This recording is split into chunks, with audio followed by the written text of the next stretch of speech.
tengok dia punya nombor pekerja saya 0057 kan.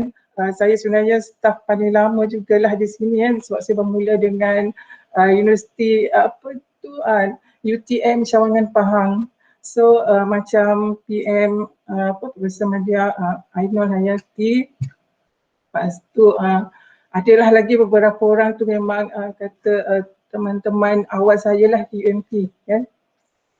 Okey. 5 nilai teras UMP.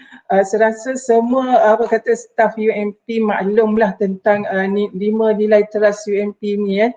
Yang mana yang pertamanya tentang hubungan yang kuat dengan Yang Maha Pencipta, teguh dalam mempertahankan prinsip yang disepakati, kreatif dalam membuat keputusan yang bijaksana, cekal dalam menghadapi cabaran dan proaktif dalam tindakan. So sebelum ni kita dah dengar ceramahan daripada beberapa rakan kita tentang 1, 2, 3 prinsip hari itu. So hari ini saya akan bentang tentang cekal dalam menghadapi cabaran.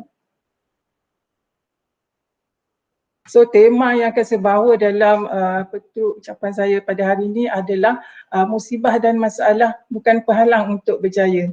Dan sebab kita manusia ni memang tak boleh lari lah kan, tak boleh lari daripada masalah, cabaran, ujian tu adalah memang asal garam hidup manusia kan. Yang mana ketiga-tiga perkara ni memang tak boleh dipisahkan dalam kehidupan kita seharian selagi kita bernama manusia dan selagi kita masih hidup kan. Dan ketiga-tiga perkara ni masalah ke, cabaran ke, ujian ke, dia akan saling kejar mengejar dalam hidup kita kan. Kita tak tahu dalam hidup kita ni masalah yang datang dulu ke, cabaran yang datang dulu ke, ujian datang dulu ke, kita tahu mana satu yang akan datang dulu kan. Yang pastinya ketiga-tiga unsur ni mesti akan wujud dalam hidup kita. Tapi kan ada orang dalam hidup dia dah ada masalah aja kan.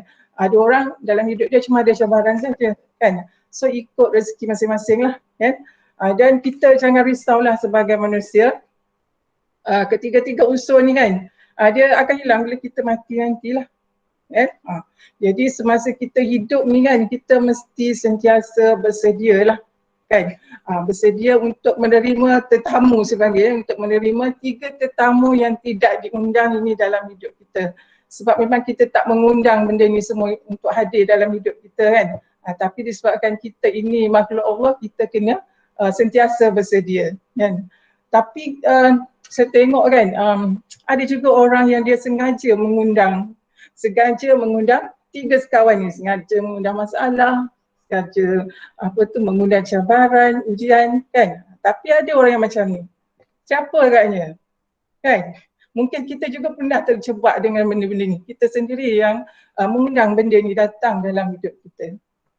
Kita tak nak ceritalah siapa ni. Okey, sebagai manusia kan, kita sentiasa berfikiran positif dalam hidup kita. Memang ustaz-ustaz pun, pakar motivasi pun memang selalu akan cakap kita kena sentiasa berfikiran positif. Sebab itulah kita selalu memikirkan semuanya akan baik-baik sahaja dalam hidup kita. Tidak akan berlaku apa-apa yang tidak baik dalam hidup kita. Kita akan kekal selama-lamanya kan. Kita selalu cakap kan, jadi apa yang boleh memisahkan kita hanya ajal dan maut kan.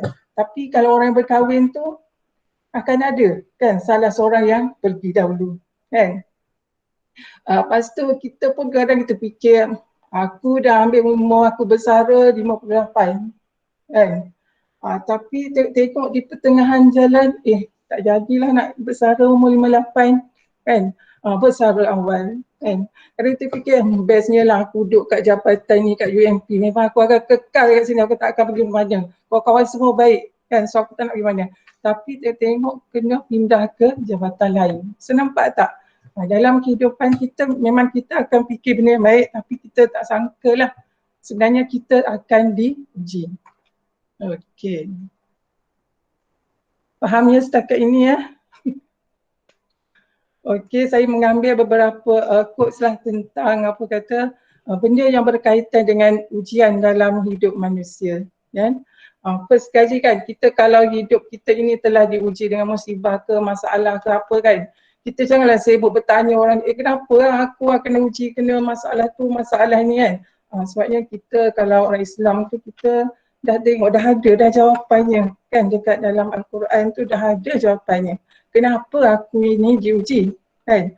Jadi dalam Al-Quran dah cakap dah, apakah manusia itu mengira bahawa mereka dibiarkan sahaja mengatakan kami ini telah beriman sedang mereka tidak diuji lagi kan? Tapi kita dah cakap dah, aku ni orang yang beriman dan sesungguhnya kami telah menguji orang-orang yang sebelum mereka, maka sesungguhnya Allah mengetahui orang-orang yang benar dan sesungguhnya dia mengetahui orang-orang yang dusta. Al-Ankabut. Okay, so benda ni sebenarnya sudah memberi kita orang kata jalan penyelesaian lah kepada musibah masalah yang kita hadapi, itu kita merujuk kepada Al-Quran lah kan. Lepas tu ada juga upas yang mengatakan setiap manusia akan diuji tanpa terkecuali. Tak ada orang yang tak akan diuji. Orang yang hidup di dunia tetapi tidak mahu dugaan, seumpama orang yang masuk dalam laut tapi dia tak nak basah. Kan? So mustahil lah kalau kita masuk dalam air ke laut ke sungai, memang kita akan basah ni. Kan? Begitulah perumpamaannya, hidup kita akan sentiasa diuji. Kita nak hidup tapi kita tak nak diuji. Begitulah perumpamaan quotation yang seterusnya. Kata apa kat sini? Orang yang banyak ditimpa musibah itu tandanya orang itu mendapat lebih perhatian daripada Allah Subhanahu Wa Taala. Kadang kita tengok kan, aku tengok orang tu macam happy, tak ada benda, aku ni kenapa kan? Kejap musibah tu, kejap masalah ni, kejap itu. Kenapa kan? Benda-benda tu kadang membuatkan diri kita macam kita macam tak nak meneruskan hidup sebab kita tengok apalah aku ni kan, apalah salah aku, banyak sangat ni musibah yang menimpa kan. Sebenarnya semakin kita reda dengan ujian Allah, sebenarnya semakin dekatlah kita dengan orang kata dengan Allah dan juga makin tinggilah peluang kita untuk menjadi penghuni syurga. Tapi disebabkan keimanan kita lemah, apa tu knowledge kita pun kurang, sebab itulah kita sentiasa rasa kita sentiasa ditimpa masalah kan. Orang lain tak ditimpa masalah, kita nampak aja tak ditimpa masalah, kita tak tahu pun kan. Sebenarnya Allah nak naikkan darjat kita lebih daripada orang tu ya. Okey, seterusnya jangan mengeluh. Bukan kamu satu-satunya yang sedang diuji. Sebenarnya kan semua orang di sekeliling kita sedang diuji sebenarnya, tapi secara orang kata realitinya kita nampak kan, aku seorang aja ada masalah kat sini kan, dan ada juga sejumpa orang tu macam dia seorang je ada masalah, orang lain tak ada masalah kan. Sebab kita memang, kita kalau tengok orang tu happy, tak ada benda, kita ingat dia tak ada masalah, sebenarnya dia pun ada masalah, cuma masalah itu, cabaran dia tu tak sama bagi semua orang. Saya dulu pun selalu mencakap macam tu, bestnya jadi orang tu, tak ada masalah pun hidup dia, senang lenang dia, tak ada apa pun. Sebenarnya bila saya mendekati dia, sebenarnya dia juga ada masalah kan. So daripada situ saya mula berfikir, betul lah semua orang ada masalah sebenarnya, tapi mungkin orang tu dia pandai menyembunyikan masalah dia kan, dan ada orang dia tak pandai nak sembunyikan masalah dia, lalu dia pun meraban-raban menceritakan masalah dia kepada orang yang tidak perlu kan.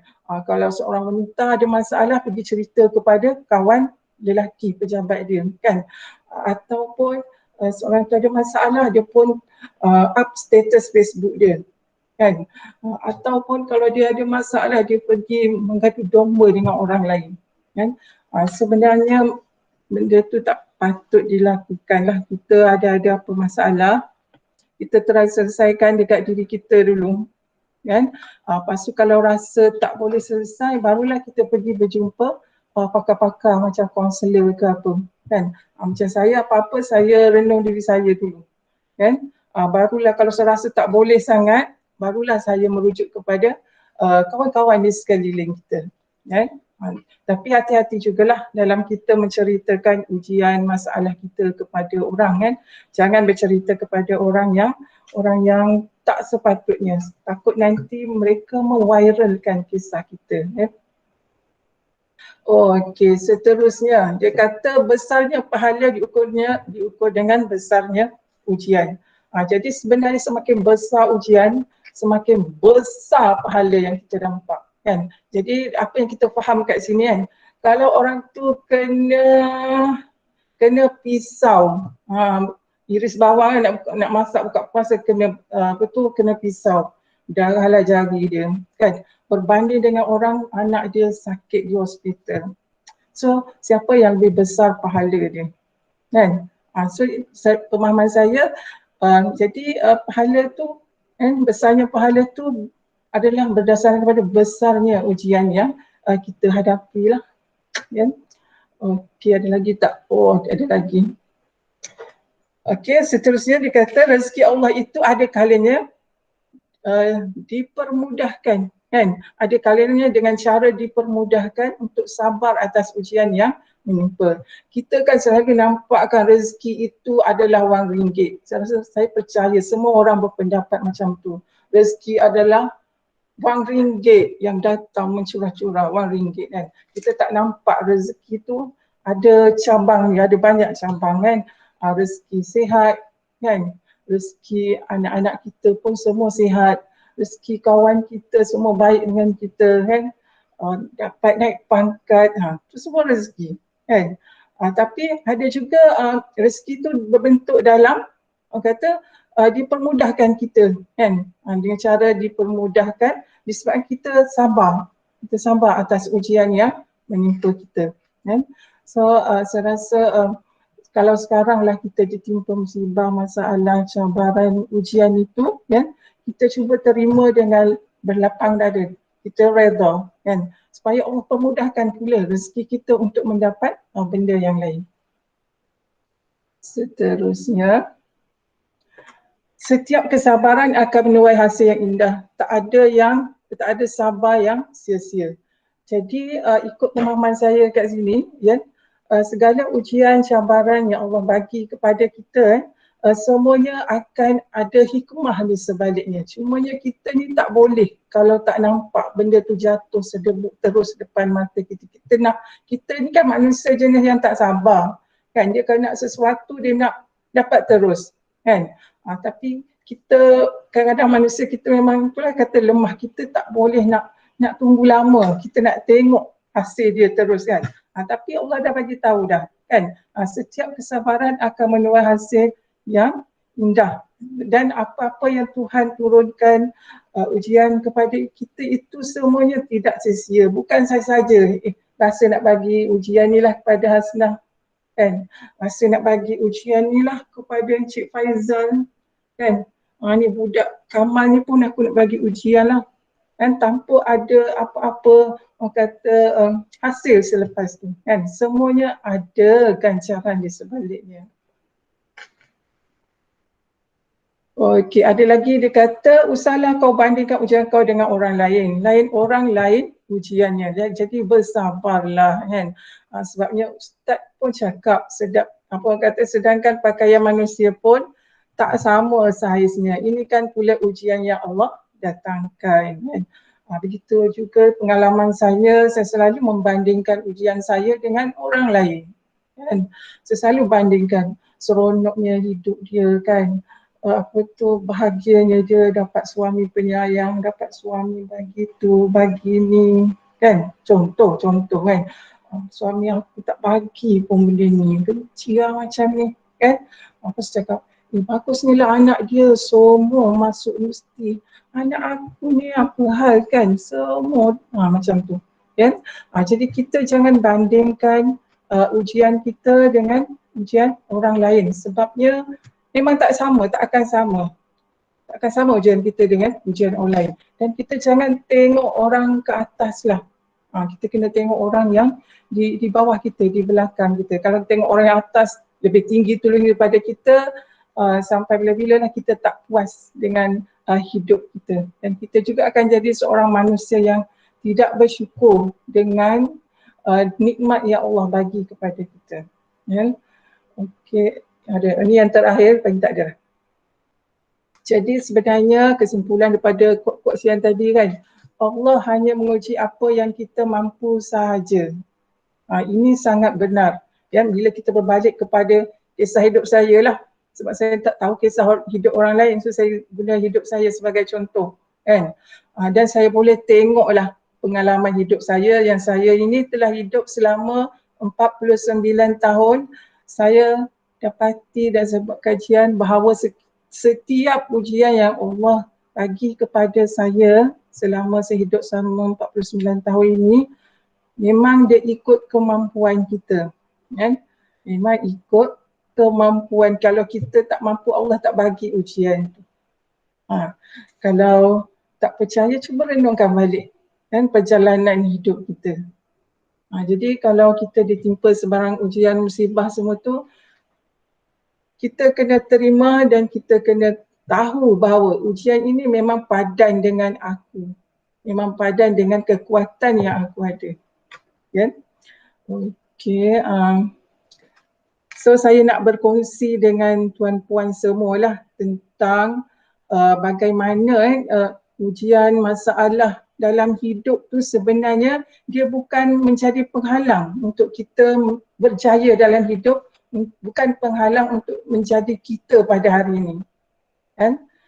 Saya berkongsi sikit tentang ini macam berkaitan dengan masalah peribadi, bukan masalah peribadi, kehidupan peribadi saya lah. Kan?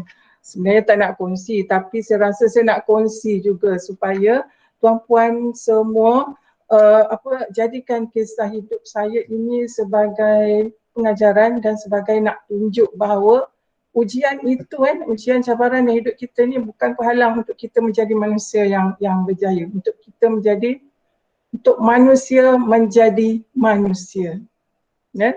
Okey, untuk pengetahuan tuan-puan semua, saya seperti juga orang lain, saya bukannya lahir dalam keluarga orang yang kaya raya, orang yang senang lenang. Saya dilahirkan dalam keluarga yang sangat miskin lah zaman dulu. Zaman dulu memang ramai orang miskin lah zaman tahun 70-an. Kan? Okey, saya telah dijaga. Dijaga bukan bersama keluarga biologi. Saya telah dijaga oleh pakcik saya daripada saya kecil sampai saya besar, dan kerja dia hanyalah bertani sahaja. Kan? Dan bila kita miskin ni, kita nak apa-apa memang tak dapat lah. Kita cuma hanya mimpi aja, ataupun minta boleh. Minta boleh, kata, ayah nak beli ni, nak beli kasut baru lah. Kan? Mana ada duit. So waktu itu kita cuma boleh minta tapi tak dapat pun. Kan? Bila kita serba kekurangan, kita rasa kita nak tu, nak ni, nak itu, semua tak dapat punya sebab tak ada duit. Kan? Jadi daripada situ kan, dia macam menanamkan semangat untuk kita. Aku tak mahulah hidup dalam serba kekurangan, macam nak tu tak dapat, yang ni tak dapat, macam mana aku nak ubah hidup aku ni. Kan? Lepas tu tengok ibu bapa saya pula waktu itu buta huruf, tak macam ibu bapa zaman sekarang. Kan? Ibu bapa zaman sekarang ni semua dah boleh membaca. Kan? Boleh ajar anak lagi, ajar matematik lah, bahasa Inggeris. Mak ayah saya tak ada benda, tak tahu apa, sebab mereka buta huruf. Kan? Lepas tu tambah dengan saya pula jenis budak yang bukan jenis genius punya lah. Orang kata zaman dulu, bodoh betul lah budak ni. Kan? Saya memang sentiasa dapat bukan markah zaman dulu, tempat kan, masa kita sekolah rendah. Saya memang selalu lah daripada darjah 1 sampai darjah 6, markah saya adalah 2 atau 3 tangga terakhir. Saya waktu tu dalam kelas saya ada 44 orang. So saya selalu dapat nombor 41, 42, 41, 42, tak bagi ke orang lain lagi dah. Memang tempat saya dah yang tu. Saya memang dah cuk daripada darjah 1 sampai darjah 6. Sehingga mak ayah saya kata, kau ni kan memang tak ada masa depan lah kalau tengok gaya macam ni. Kan? Memang tak ada masa depan. Sebab buku rekod zaman dulu semua warna merah. Tak ada warna biru pun. Kan? So itulah saya zaman saya kecil dahulu. Apa cerita seterusnya? Okey. Saya kan, saya mula menjadi pelajar yang kata, yang dah cemerlang sikit lah daripada sebelum ni. Bila saya masuk tingkatan 1. Ya? Tapi dalam peralihan saya nak masuk tingkatan 1 tu disebabkan ibu bapa saya selalu orang kata mengecam saya sebab mungkin orang tua zaman dahulu kan cara dia mendidik anak-anak dulu agak keras lah kan, dengan menjegilkan mata kan. Ayah saya sangat garang lah, saya dididik dalam keluarga yang tidak ada lembut-lembut punya kan. Dengan jelingan dia, dengan suara dia yang tinggi, tahap garang ayah saya, ayah lah saya anggap pakcik saya tu ayah, tahap garang dia, tahap maksimal kegarangan dia, dia boleh baling anak dia ke dinding kan. Saya bukan nak cerita apa orang kata perangai ayah saya, sebab saya nak cerita zaman dulu cara didikan ibu bapa zaman dulu sangat berbeza dengan cara didikan ibu bapa zaman sekarang lah kan. Zaman dulu dia mungkin pengetahuan mereka tentang cara mendidik anak betul tu tak ada lah kan. Tapi saya tak anggap ayah saya jahat kan, sebab saya anggap itulah cara didikan dia untuk buat saya berjaya. Cuma saya nak cerita tahap kegarangan ayah saya tu boleh sampai tahap itu kan. Jadi bila ibu bapa saya selalu mengecam saya sebab saya anak yang serba kekurangan, tak pandai sekolah, memang tak pandai segalanya. Lalu saya pun mengambil Al-Quran kan, saya ambil Al-Quran, saya masuk bilik. Begitulah saya melepaskan perasaan saya dikecam ibu bapa saya, tak ada masa depan, saya sedih, saya bawa Quran, saya masuk bilik kan. Sebab saya ni bodoh bukan kerana pelajaran akademik saja. Ngaji Quran pun saya orang kata dulu kan surat kecil kan, orang panggil surat kecil zaman dulu kan, Muqaddam ke apa, daripada darjah 1 sampai darjah 6 saya rasa belum sampai separuh lagi. Betapa saya ni memang kata lambat lah, orang kata budak jenis lambat nak terima ilmu. Tapi bila saya bawa diri saya, tak bawa pergi jauh pun, so saya takut nak pergi jauh-jauh daripada rumah saya tak pernah ada niat untuk melarikan diri walaupun mak ayah saya bersikap macam tu. Tiap-tiap hari kecam saya, budak tak pandai kan. Saya cuma masuk bilik je. Masuk bilik bawa Quran dan saya termenung di depan surah Al-Fatihah. Saya pun mengadu, ya Allah ya Tuhanku, kenapa aku ni bodoh sangat? Kan, apa bodoh sangat, sekolah tak pandai, ngaji pun tak pandai ni kan. Kata ya Allah ya Tuhanku, kau tunjukkanlah aku macam mana ni cara nak belajar kan. Maksud saya merenung kan, Bismillahirrahmanirrahim. Saya pun tengok kalau ada tanda macam ni, saya tak baca Muqaddam dulu, tak belajar langsung kan. Saya cuma baca Quran tu macam menghafal je. Saya tak ada tu guru nak ajar saya benda tu semua ya. So bila saya rendang Bismillahirrahmanirrahim, lepas tu ada baris bunyi macam ni, bunyi macam ni, bunyi macam ni.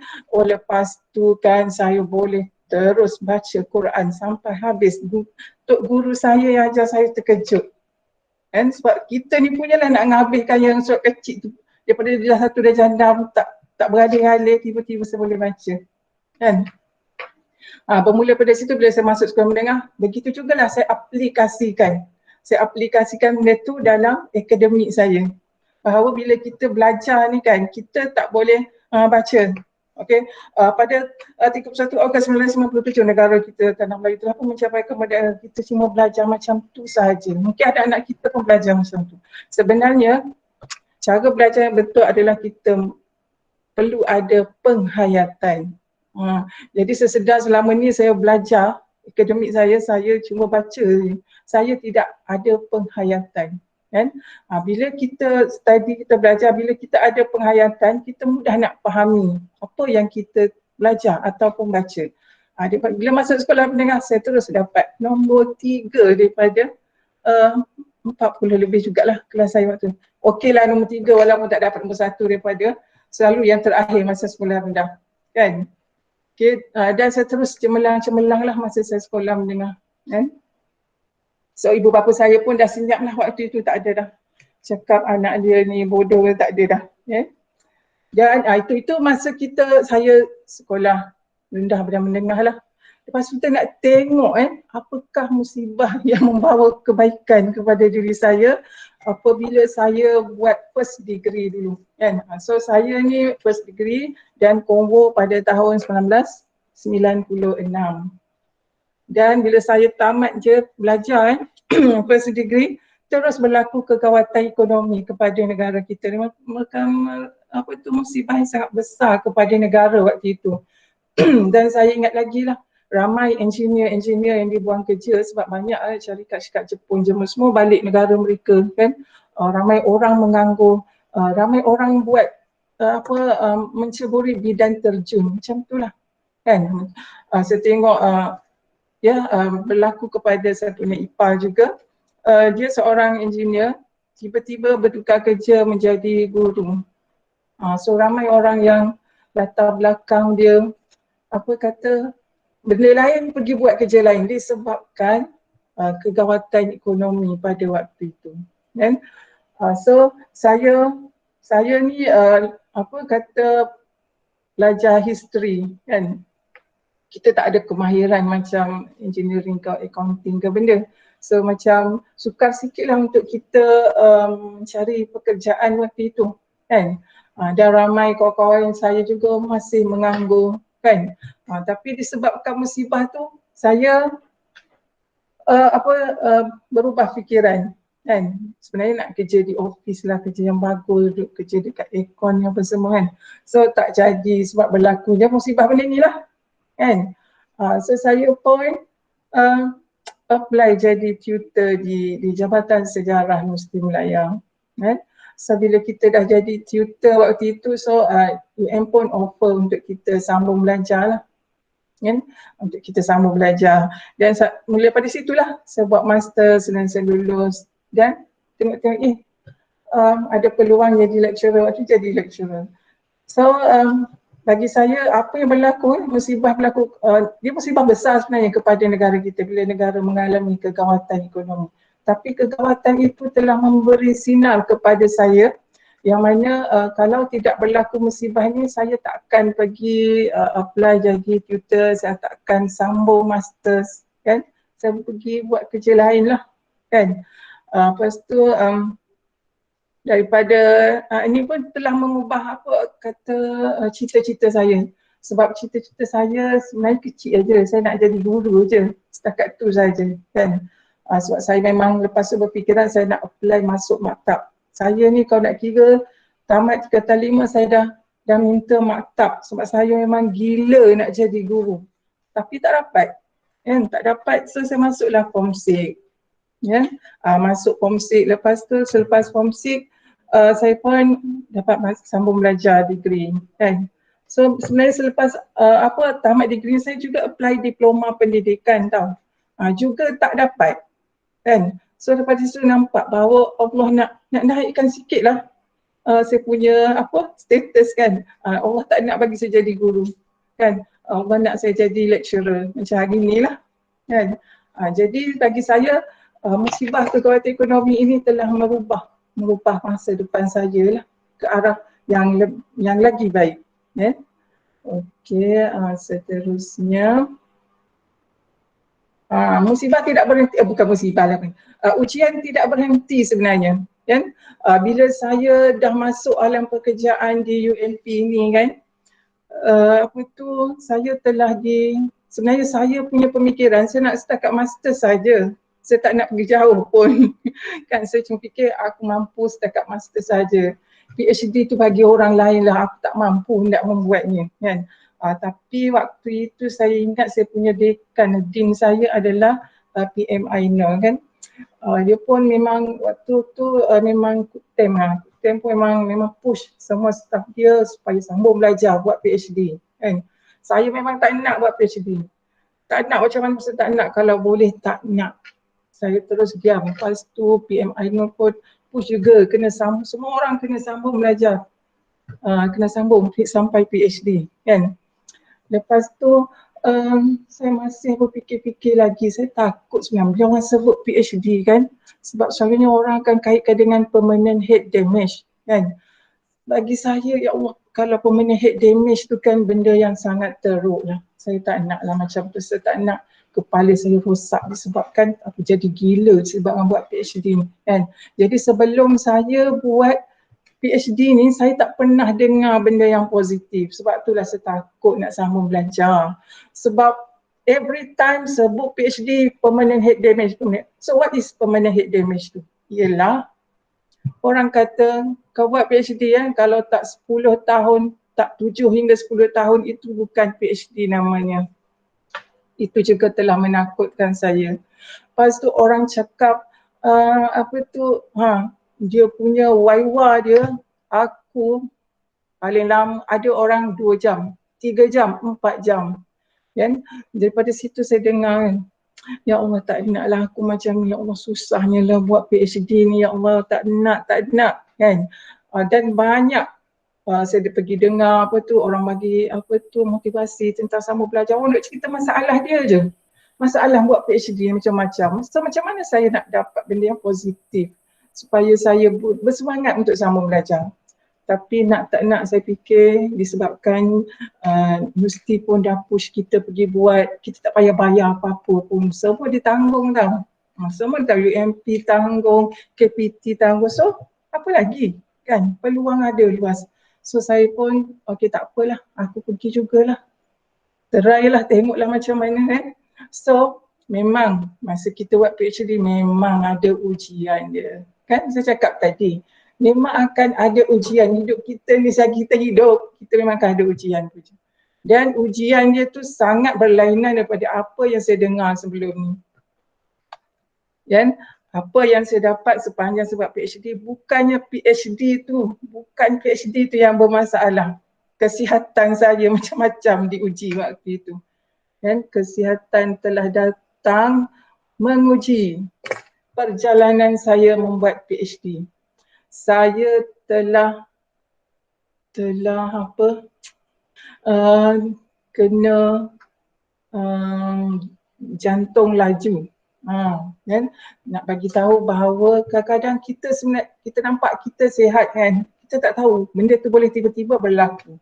Kan? Sedangkan saya waktu tu saya bukan stres pun, tak ada apa pun. Kan? Tapi tiba-tiba di rumah jantung jadi laju, duduk nak tahu apa?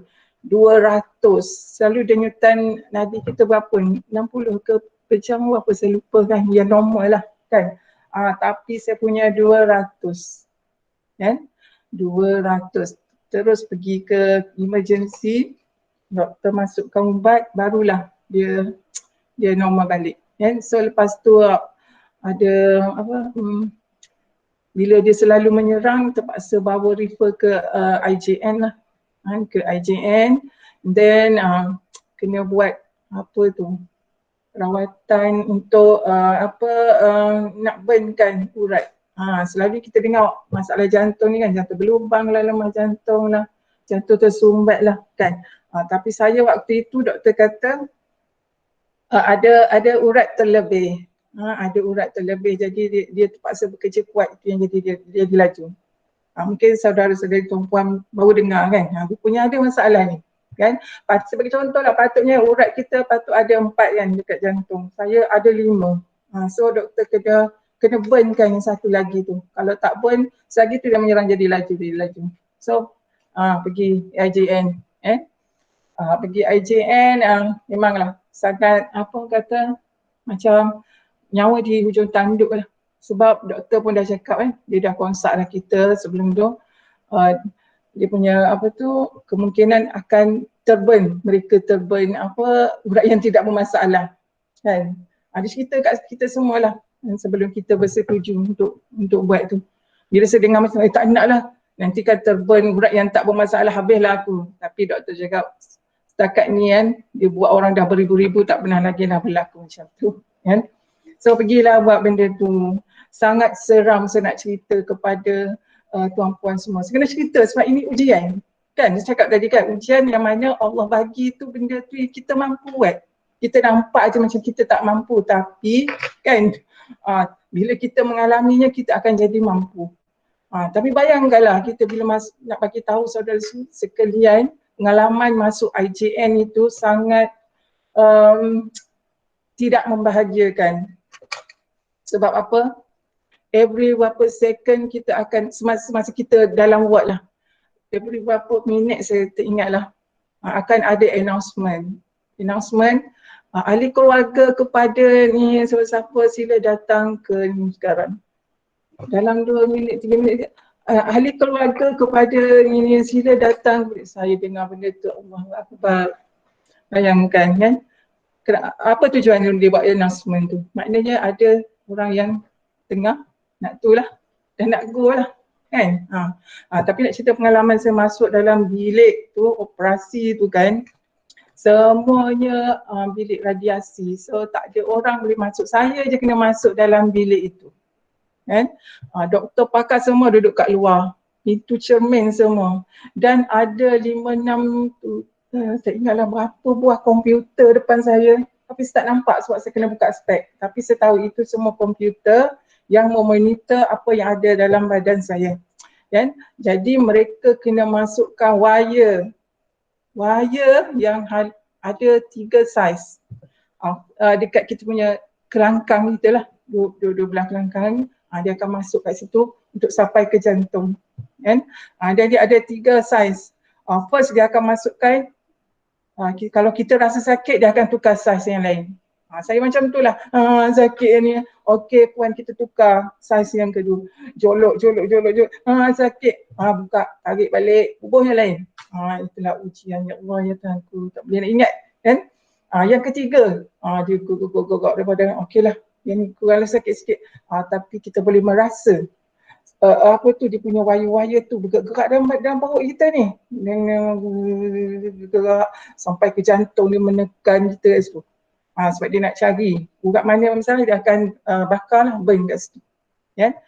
Dan waktu itu tak ada nurse perempuan yang serve saya, nurse lelaki. Bayangkan, nurse lelaki, dan kita dibogerkan, minta maaf nak cakapnya, dibogerkan kan. Dan nurse lelaki yang buat kerja tu semua. Tapi kan waktu itu kita tak fikir apa, tak ada rasa malu langsung, kita cuma fikir cepatlah siap aku punya ni, cepat fikir benda tu je tapi nak cakap azab tahu masuk wire dalam badan tu, sebab kita boleh merasa segala organ-organ kita bergerak-gerak, benda tu menyelinap, dia segenap kita punya organ-organ semua kan. Ya Allah ya Tuhanku, memang rasa tak tertanggung lah dia punya, orang kata azab lah kan. Sebab saya boleh rasa sampai macam nak tercabut, apa macam ada tarikan kat kepala kan, dia punya sakit dia. Sebab saya tak dibius kan, untuk yang ni dia tak bius langsung, hidup. Waktu itulah saya rasa, ya Allah macam ni ke rasa nak mati nanti, sebab kita rasa mesti tertarik ke atas kan. So bila dah siap tu, okey lah kan. Itu salah satu ujian saya masa saya buat PhD, dan juga saya juga ada buat pembedahan telinga, macam-macam lah pula datangnya kan. Pembedahan telinga, katanya gendang saya pecah, ada rasa terkorek, kuat sangat agaknya kan, so pecah, so kena tampal kan. So itu sahajalah ujian saya semasa saya buat PhD yang tak akan saya lupakan sampai hari ini. Apa tu nak cakapnya, sudah habis. Okey, tu ujian penyakit kan. Tapi PhD saya duduk takut-takut sangat sebelum ni, tak ada apa pun. Yang duduk cakap PhD sampai 7-10 tahun, orang cakap waiwa sampai ada yang 4 jam yang menakutkan saya semua. Rupanya PhD saya tak ada masalah langsung, semua berjalan dengan baik. Saya dapat siapkan PhD saya dalam masa 2 tahun kan. Saya dapat anugerah universiti sebab apa orang kata graduate on time, GOT kan. Selama 2 tahun tak ada apa yang tu. Even YY saya takut sangat tu pun kan berjalan dalam masa lebih kurang 35 minit 40 macam tu saja yang saya duduk dengar 3-4 jam tu. So nampak tak kan, benda yang kita takutkan sangat tu tak ada apa, tapi benda lain yang datang kan. So saya kata apa yang kita fikirkan tak sama yang akan berlaku pada kita nanti ya. Okey, itu sedikit pengalaman saya semasa menyambung pengajian. Okey, jadi ini saya nak ceritalah kita ni sebagai kaki tangan akademik ke tak akademik ke pentadbiran ke pelajar ke, selama kita menjadi staf di UMP ni, kita akan sentiasa didatangi oleh ujian cabaran seperti berikut kan. Saya percaya semua orang panjang dia bekerja, datang bekerja ni mesti ada masa dia tak ada mood kan. Sudah tak ada mood, terutamanya pada hari Isnin kan. Lepas tu Ada juga kali, ya Allah aku malasnya lah hari ni. Tak tahu kenapa jadi malas kan. Jadi tak ada mood, malas ni serasa macam kawan baik lah, kawan baik dia. Kan? Ini sangat mencabar bagi kita. Sedang kita ada banyak kerja nak buat. Tapi buat yang hari tu dia tak ada mood kan. Jangan main orang tak ada mood, tak ada yang ada malas ni. Tapi kita ada juga masa kita sangat rajin kan. Sangat rajin. Hari ni aku memang nak habiskan semua kerja aku hari ni. Datang pagi lagi, pukul 7 sampai dah terpacaan. Lepas tu orang dah balik pukul 5, aku tak nak balik lagi nak siap kerja. Tu time kita rajin kan. Lepas tu malam pun nak siapkan lagi kerja tu kan. Tidur pukul 11, 12 malam. Time rajin, tapi akan ada juga time kita malas, tak ada mood, tak ada buat apa yang tu kan. Tu antara cabaran kita lah. So tu pulang kepada kita lah, macam mana kita nak hadapi benda-benda macam ni kan. Ada masa juga kita akan rasa kurang rangsangan. Ya, rangsangan apa pula lah Kak Dini Hasna nak cakap ni kan. Kurang rangsangan maksud saya kat sini ialah kadang-kadang kan bila kita berada dalam sesebuah organisasi kan, kita rasa macam demotivated, betul ke tak bahasa Melayu aku ni. Kita rasa tak bermotivasi. Kita rasa macam direndahkan. Kita rasa aku ni tak ada apa-apa sumbangan di sini. Semua orang macam tak suka aku. Itu. Benda tu menyebabkan kita kurang rangsangan untuk kita bekerja. Kan? Orang kata tak ada rangsangan, tak ada semangat. Kan? Lepas tu ada kalanya kita rasa macam tak suka betul kalau orang tu ada. Kan? Macam kita pergi meeting hari ni kan. Alamak dia ni masuk aku, kalau dia ni ada aku memang alah lah. Macam tu kan. Akan ada perasaan macam tu lah. Mungkin kita tak suka orang sebab orang tu suka macam dalam meeting dia boleh menyebabkan meeting tu jadi panjang. Kan? Ataupun dalam meeting tu dia lah yang selalu nak menunjuk dia hebat. Sebab kita rasa kita bukan tak suka sebenarnya, kita rasa tak selesa dengan orang. Kan? Satu lagi adalah ujian atau masalah kesihatan. Saya percayalah tak kira pelajar ke, takbir ke, kita nak akademik kat sini kan, memang ada masalah kesihatan. Sebab itulah pihak klinik selalu pusat kesihatan selalu membuat pemeriksaan berkala lah tentang tahap kesihatan staf UMP kan. Jadi semasa kita bekerja ni memang kita akan, mungkin ada orang yang bermasalah dari segi kesihatan lah kan. Darah tinggi lah, kencing manis, masalah jantung, masalah sakit tulah sakit, memang ada masalah kesihatan. Itu ujian untuk kita jugalah kan. Lepas tu ada masalah keluarga. Ini yang penting ni. Sebenarnya kan ramai saya tengok lah sepanjang saya duduk bekerja ni kan. Ada juga kalangan kita yang ada masalah keluarga, lepas tu dia bawanya mari tempat kerja. Saya memang tak suka dengan orang yang macam ni. Kan? Kau bergaduh dengan suami kau, lepas tu kau datang office, kau hentak-hentakkan pintu lah. Kan? Lepas tu saya tegur dia tak nak jawab lah. Sebab dia ada masalah kan. Jadi benda ni tak baik sebenarnya untuk sesuatu organisasi kan. Sebab apa sahaja masalah keluarga yang kita dah gaduh, suami gaduh dengan siapa ke dekat sana, kita tinggal lah, datang kerja kita buat happy lah. Kan tak boleh bawa benda tu sebab kita datang, kita ada tugas, tanggungjawab yang kita nak kena buat. Kalau kita layan masalah keluarga kita, habislah. Kan duduk sini pun WhatsApp suami. WhatsApp suami dia kan. Kejap-kejap WhatsApp suami kita bergaduh kan. Saya nak pesan pada kita semua, tak kira kita ada suami ke isteri ke, masalah tu tinggal kat rumah. Dan jangan asyik memikir sangatlah tentang suami aku ni nanti kan curang ke, isteri aku ni lantak dia lah. Sebabnya kita tak mampu nak kawal diri orang. Kan? Orang kalau dia nak buat jahat, tak kira depan mata ke atau belakang kita, dia akan buat juga. So tak payahlah kita nak mikir benda-benda, orang kata overthinking lah. Kan? Dan janganlah kita merasakan tanpa suami, tanpa isteri kita tak boleh hidup. Kan? Jangan berfikiran macam tu. Sebab nanti kan apa-apa pun, kita seorang diri je yang akan bawa diri. Kan? Jangan merasakan kita tak boleh hidup tanpa orang tua orang ni. Kan? Kena belajar hidup sendiri. Macam saya lah. Kan? Kalau tuan-puan nak tahu, saya ini adalah seorang isteri yang terlalu bergantung kepada suami dia.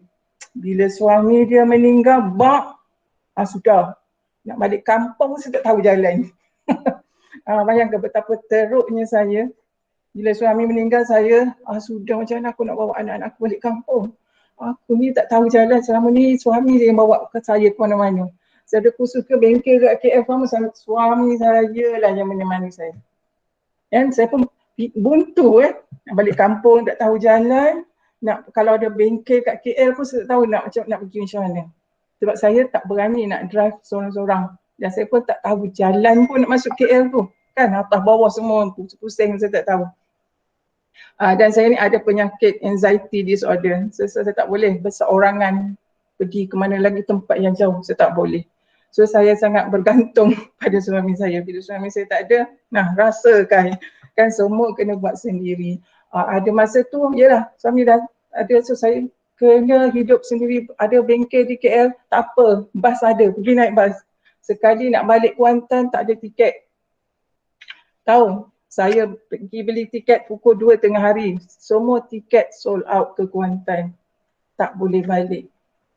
Tanya Temeloh tak ada, Maran pun tak ada. Sudah. Bila tiket ni ada, lusa baru ada. Ya Allah, takkanlah saya nak tidur dekat TBS. Kan? Nangislah juga waktu itu. Kan? Nangis. Memang nak selesai masalah, takkan aku nak tidur di TBS. Kan? So terpaksalah telefon sepupu di Temeloh datang ambil saya. Kan? So daripada situ saya belajarlah. Saya kena belajar. Saya tak boleh selalunya bergantung kepada orang lain lah untuk, sebab saya ni kan ada anak lah, ada belaka semua kan, ada keluarga. Saya kena pandai lah. Tapi ada cabaran jugalah kan, pernah sebab anak saya pun waktu tu tak ada lesen, so saya je kan. Pernah lah nak balik kampung sesat, nak balik rumah mertua pun sesat, barat aja kerja kan. Sebab saya nak pesan pada tuan-tuan semua, jangan kita bergantung pada seseorang lah, cuba hidup sendiri. Jangan jadi macam saya. Okey, seterusnya masalah keuangan. Saya percaya memang kita semua ni kan ada masalah keuangan. Dan ada orang yang tak ada masalah keuangan. Tapi rasanya rasa separuh akan ada masalah keuangan. Sebabnya kita sebagai manusia ni kan duit tak pernah cukup lah. Kalau duit tu, kalau ada orang dia dah cukup dah duit, kan, takkanlah Siti Nurhaliza pun jual emas sekarang ni kan.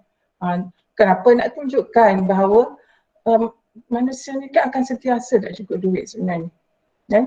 Okey, ada masalah dengan rakan sepejabat ini pun, ini kena tanya kaunselor lah, betapa besar ke kecil ke masalah dengan rakan sepejabat ni saya pun tak tahu. Tapi saya rasa bila kita bekerja dalam sesuatu organisasi memang akan wujud masalah ni kan. Masalah diri sendiri, saya cakap tadi, saya sendiri ada penyakit anxiety. Kalau dia datang menyerang, saya takut nak datang kerja.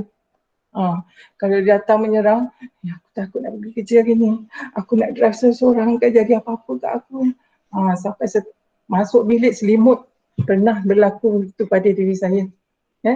Mungkin ada disebabkan masalah-masalah keluarga, masalah macam-macam ni, masalah keluarga, kesihatan, keuangan menyebabkan staf kita hidup dalam kemurungan.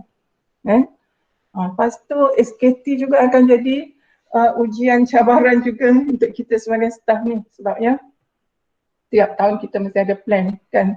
Kita kena jaga SKT kita mesti sentiasa orang kata dapat markah yang cemerlang lah, tak boleh ke bawah kan.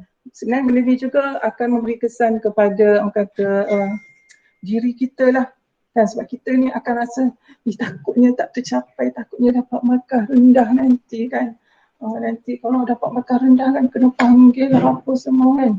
Tapi kita ni at the same time ada masalah kesihatan, nak buat tu buat ni tak boleh, nanti SKT tak tercapai.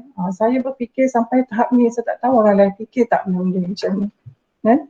So jadi kehidupan dunia adalah ujian kan. Jadi apa-apa yang hadir dalam hidup kita, ujian ke, masalah ke, kita kena redha. Itu je saya cakap, kita kena redha dan kita alhamdulillah kena terima kan. Jadi bagaimana harus kita hadapi ni semua? Macam mana kita nak hadapi semua ni? Yang pertama memang kita kena kuatkan diri lah. Memanglah kita kalau perempuan, saya kata kita ni kan orang perempuan, perempuan kan insan yang lemah kan, lemah. Sebenarnya kan memang kita tak pernah mengaku diri kita ini kuat kan. Tapi once Tuhan dah bagi kita ujian kan, kita akan jadi kuat secara automatik. Kan? Saya cakap diri saya tadi lah, ke sana, ke sini, ke sini kan. Semua suami dia buat. Sekali dia tak ada, kan, yang asalnya lemah ni, boleh jadi kuat. Saya syukurlah sekarang ni kan, saya boleh mengemudikan keluarga saya seorang diri. Secara tidak langsung kita boleh jadi kuat lah. Benarlah kata-kata tadi kata ujian itu akan menguatkan jiwa kita lah. Jadi jangan kita fikir ya aku ni tak boleh, aku ni lemah ni, macam mana lah kalau ditimpa ujian. Memang kalau ditimpa ujian kita akan jadi kuat. Kalau tak ada ujian kita tak akan kuat lah. Kan? Asyik mengantung orang tu, orang ni. So bila kita nak kuat kalau tak ada ujian. Kan? Lepas tu kita nak hilangkan rasa, kita nak sedapkan hati kita dengan ujian dan kecabaran tadi kan. Kita cari sesuatu lah untuk menaikkan mood kita, macam kita malas tadi tak ada mood kan. So kita cari sesuatu yang menaikkan mood kita. Dan setiap orang ada cara tersendiri untuk dia lupakan masalah ujian dia. Kan? Ada orang pergi pantai, tengok pantai, lepas tu bercakap dengan pantai. Saya pun pernah juga macam tu. Pergi ke pantai, tengok ombak, lepas tu berbisik kepada pantai. Wahai pantai yang aman, tenang, damai, aku juga ingin sepertimu. Bawalah aku bersama musuh aku, ada banyak masalah. Oh pantai, tolonglah aku. Tapi bila kita tengok kan pantai dengan tenang, dengan sendirinya kita akan rasa tenang lah. Kan? Ada orang pergi baca Quran, Quran pun bagus kan, itu memang cara kita lah sepatutnya kan. Dia baca Quran, kita pergi pantai, bawa keluarga pergi Cameron ke untuk cari ketenangan kan. Lepas tu kalau kita sakit, dia cakap dari masalah kesihatan kan, kita kena usahalah cari penawar kan, cari suplemen ke kan, ubat hospital dan juga cara-cara lain lah untuk bagi badan kita sihat. Kita tak boleh dah sakit, dah aku dah takdirkan sakit lah. Tak boleh macam tu kan. Saya nak bagi tahu tuan-puan semua keajaiban membaca Al-Quran untuk menyembuhkan penyakit ataupun melanjutkan usia kan. Sebab saya tak nak bagi tahu tapi kena bagi tahu juga. Saya pun ada penyakit. Cukup saya cakap saya ada penyakit, tapi dengan berkat saya selalu, saya bukan nak menunjuk ni ya, saya bukan nak menunjuk, bukannya nak riak, cuma nak bagi tahu kalau kita ada penyakit kan, kita selain pada makan ubat, suplemen ke apa, baca Quran tu sangat mujarab. Dengan cara bila kita ngaji tu kan, kita niatlah semoga dengan membaca ayat Quran ni dekatkan diri kita dengan Allah, dapat mematikan sel-sel kuman penyakit yang ada di dalam badanku. Saya amalkan begitu selalu. Setiap kali baca Quran, niat tu saya tak tinggal. Supaya ayat ini akan menghapuskan bakteria ke penyakit yang ada dalam badan kita. Memang dia akan jadi penawar punya. Ya? So saya nak share saja, saya bukan nak menunjuk saya ngaji ke apa kan, saya percaya semua orang ngajinya ya. Okey, kita kena ingatkan keluarga, apa pun masalah musibah menimpa diri kita, jangan kita sampai kita merosakkan diri kita. Jangan rosakkan diri, saya cakap itu kan, sampai kita tak nak kawan, tak nak apa-apa kan. Kita lupa kita ni ada keluarga nak ditanggung kan, kita ni ada anak kan. Macam saya ni, kalau saya sakit, saya menderita, anak saya nak makan apa? Siapa nak jaga anak saya? Kan? Jadi kita kena ingat, kita ada keluarga. Saya ingat saya ada anak untuk dijaga. Kan? Dan betul, kita jangan terlalu stres lah dengan ujian yang bertimpa ke atas diri kita. Sebab kita ni dah lah kena ujian, lepas tu kita stres pula. Bila stres macam-macam penyakit pula datang. Kan? Bertimpa-timpa lah. Itu yang kita akhirnya jadi seorang yang macam tu. Kan? Tengok orang lain. Tengok orang lain. Kalau kita rasa kita ni berserabut masalah ujian, musibah macam-macam ni, hampirlah aku tak nak hidup lah macam ni gitu kan. Tengok orang lain tu. kita tengok antara kita ni kan naik jerawat sebiji pun Allah, ya Allah, udahlah muka aku gitu gini.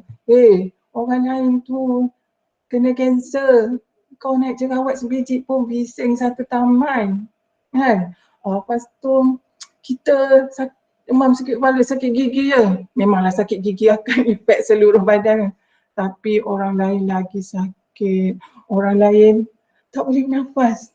Masih bergantung kepada benda tu, bantuan pernafasan. Dan tengok orang lain yang lebih teruk daripada kita. Jangan pula kita jerawat sebiji pun heboh kan. Bagi saya kan, pengalaman hidup saya bermain dengan benda sakit-sakit ni kan, perkara yang paling kita rasa bersyukur sekali adalah kita boleh menarik nafas dengan tenang. Sebab saya boleh rasa semasa jantung saya laju, saya sukar nak bernafas. Azabnya kalau kita ini tak boleh nak tarik nafas. Dan daripada situ saya rasa nikmat kesihatan yang paling berharga adalah boleh bernafas. Dan syukur sangat, buat tak tahu macam mana rasa orang tak boleh nak tarik nafas. Mana pula? Yang ni ustaz-ustaz semua cakap lah. Segala musibah penyakit macam benda ni kan, kita iringi dengan banyak menderma, bersedekah kan. Kita tak perlulah kalau kita rasa tak ikhlas nak bagi 50, kita bagi RM1 pun tak apalah. Dan macam mana hati kita tak ikhlas kan. Sebab diri kita kan kadang suka hati saya lah. Aku nak bagi sedekah ke dia ni RM10. Banyak ni. RM50 apatah lagi kan. Tapi kalau pergi pasar raya sekali beli air benda boba ke apa anak saya suka tu. Itu dah berapa tu? RM11-12 habis kat situ je. Kan? Lepas tu pergi beli aiskrim dia, Baskin Robin ke apa. Kan? Dah berapa dah kat situ. Tapi kita nak menderma RM10, korang tu pun RM10 pun rasa mahal. Ya Allah, manusia apalah kita ni. Kan? Jadi saya mengajak saya dan juga tuan-puan semua lah, supaya kita ni sentiasa rajin memberi kan. Biarlah sikit pun, RM1 pun tak apalah kan. Sebab benda sedekah ni memang tak dinafikan lah, memang dia memang bagi kita hidup macam sentiasa cukup, sentiasa bahagia kan. Kena rajin-rajin bersedekah lah, terutamanya bulan puasa ni. Okey, jadi cekal kreatif hadapi cabaran di universiti. Itulah kesimpulan daripada apa yang saya dok berbual tadi. Akhir sekali nak cakapnya, kita kena cekal kreatif hadapi cabaran di universiti dan di luar universiti. Ini saya petik lah. Ni ustaz yang cakap ni bukan saya yang cakap ni. Kita kena tingkat keimanan hadapi cabaran hidup. Setiap sisi kehidupan manusia tak pernah sunyi daripada ujian dan cabaran. Hanya hati yang cekal mampu menangani segala kesulitan. Hati yang kuat mampu diperoleh dengan bersujud kepada Allah. Kerana hanya dialah tempat kita mohon pertolongan, tak ada siapa lagi. Kita tak boleh minta tolong kawan ke kan, tak boleh minta tolong ustaz ke kan. Boleh minta tolong ustaz, tolong doakan. Boleh, tapi kita jangan bergantung sangat kepada orang lain. Nombor satu bergantung kepada Allah lah kan. Lepas tu minta ustaz tolonglah doakan kami sikit ustaz kan. Kawan kita minta doa sikit pun boleh. Apa yang saya nak cakap tadi, jangan kita terlalu bergantung pada orang lah kan. Sebabnya saya nak cerita sikit pengalaman 1 minit je, pengalaman saya. Saya pernah kena sakit misteri, berubat sana sini, jumpa ustaz, jumpa tak ustaz, semua saya dah jumpa. Saya tengok macam tak sembuh, tak baik pun. Rupa-rupanya diri kita sendiri nak kena kita selalu buat solat hajat, nak kena kita baca Quran, nak kena selalu baca ayat tu. Rupanya diri kita sendiri. Kita tak boleh nak mengharapkan, ya Allah ustaz sembuhkanlah penyakit saya, tak boleh apa-apa. Diri kita je kan. Apa tadi ustaz ni cakap ni, menurut Ustaz Fahrul Joy, pelaburan cari Islam itu indah di IKIM FM, setiap ujian dalam kehidupan perlu ada penyelesaiannya. Dan jarak antara masalah dengan penyelesaian adalah sujud kepada Allah. Itu apa yang Ustaz tu nak sampaikan. Kena sentiasa sujud. Memang kita kena minta dengan Allah lah. Sebab kita ni tak mampu. Kita ini adalah manusia yang tidak mampu nak buat apa-apa pun. Semuanya boleh minta. Tapi ada orang dia tak minta. Sebenarnya kita boleh minta apa saja dengan Allah sebenarnya. Cubalah saya cakap tadi, tengoklah orang lain.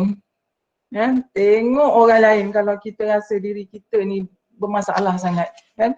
Tengok ni, budak kecil kan, dah derita 5 penyakit. 5 penyakit, bukan 1 penyakit. 5 sekaligus. So saya just nak kongsi dengan you all bahawa ada orang lagi teruk. Lagi teruk daripada kita. Kalau setakat ujian kita sakit kepala ke, demam ke, lepas tu malas ke apa tu, itu sikit sangatlah benda tu. Okey. Sekian, terima kasih daripada saya dan saya minta maaf lah kalau perkongsian saya ini kan ada banyak kelemahan. Okey, back to you Fatin. Okey, Alhamdulillah. Terima kasih diucapkan kepada Dr. Hasna Hussein di atas perkongsian sebentar tadi. Semoga dengan perkongsian tersebut sedikit sebanyak dapat memberi suntikan semangat kepada kita semua untuk terus bersama-sama meningkatkan kualiti dan menjana modal insan yang berpengetahuan dan kreatif, seterusnya dapat menyumbang kepada kecemerlangan organisasi berpaksikan kepada pegangan yang kukuh. Tiada soalan daripada peserta? PM. Okey, PM kan. Okey, baiklah. Sekian saja sesi perkongsian kita pada pagi ini, dan untuk makluman semua, insya-Allah pada 7 Mei 2021 pada hari Jumaat kita akan teruskan lagi sesi perkongsian yang bertemakan nilai Trust UMP, iaitu nilai Trust UMP yang kelima, proaktif dalam tindakan, yang akan disampaikan oleh Kapten Imaduddin bin Abidin daripada Fakulti Pengurusan Industri. Sekali lagi terima kasih diucapkan kepada semua yang telah menyertai sesi perkongsian kita pada pagi ini, dan saya sudahi sesi ini dengan tasbih kifarah surah Al-Walq.